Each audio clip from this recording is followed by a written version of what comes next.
छोटे घुंघरू वाला बिछुआ बाजा करे। छोटे घुंघरू वाला बिछुआ बाजा करे। छोटे घुंघरू वाला दुल्हे के बहिनी के अरवट बाजे करवट बाजे। लहंगा पियावत से जरिया पे बाजे। खाना बनावत रसोईया में बाजे। पानी भरा घटवा पे बाजे। भूसा भरत भूसौली में बाजे। छोटे घुंघरू वाला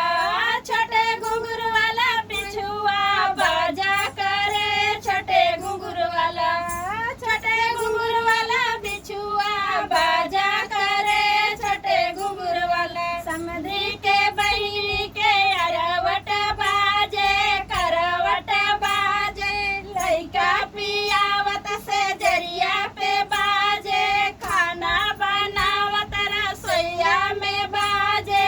पानी भरत पने घटवा पे बाजे। भूसा भरत भूसौली में बाजे। घुंघरू वाला छोटे घुंघरू वाला बिछुआ बाजा करे। छोटे घुंघरू वाला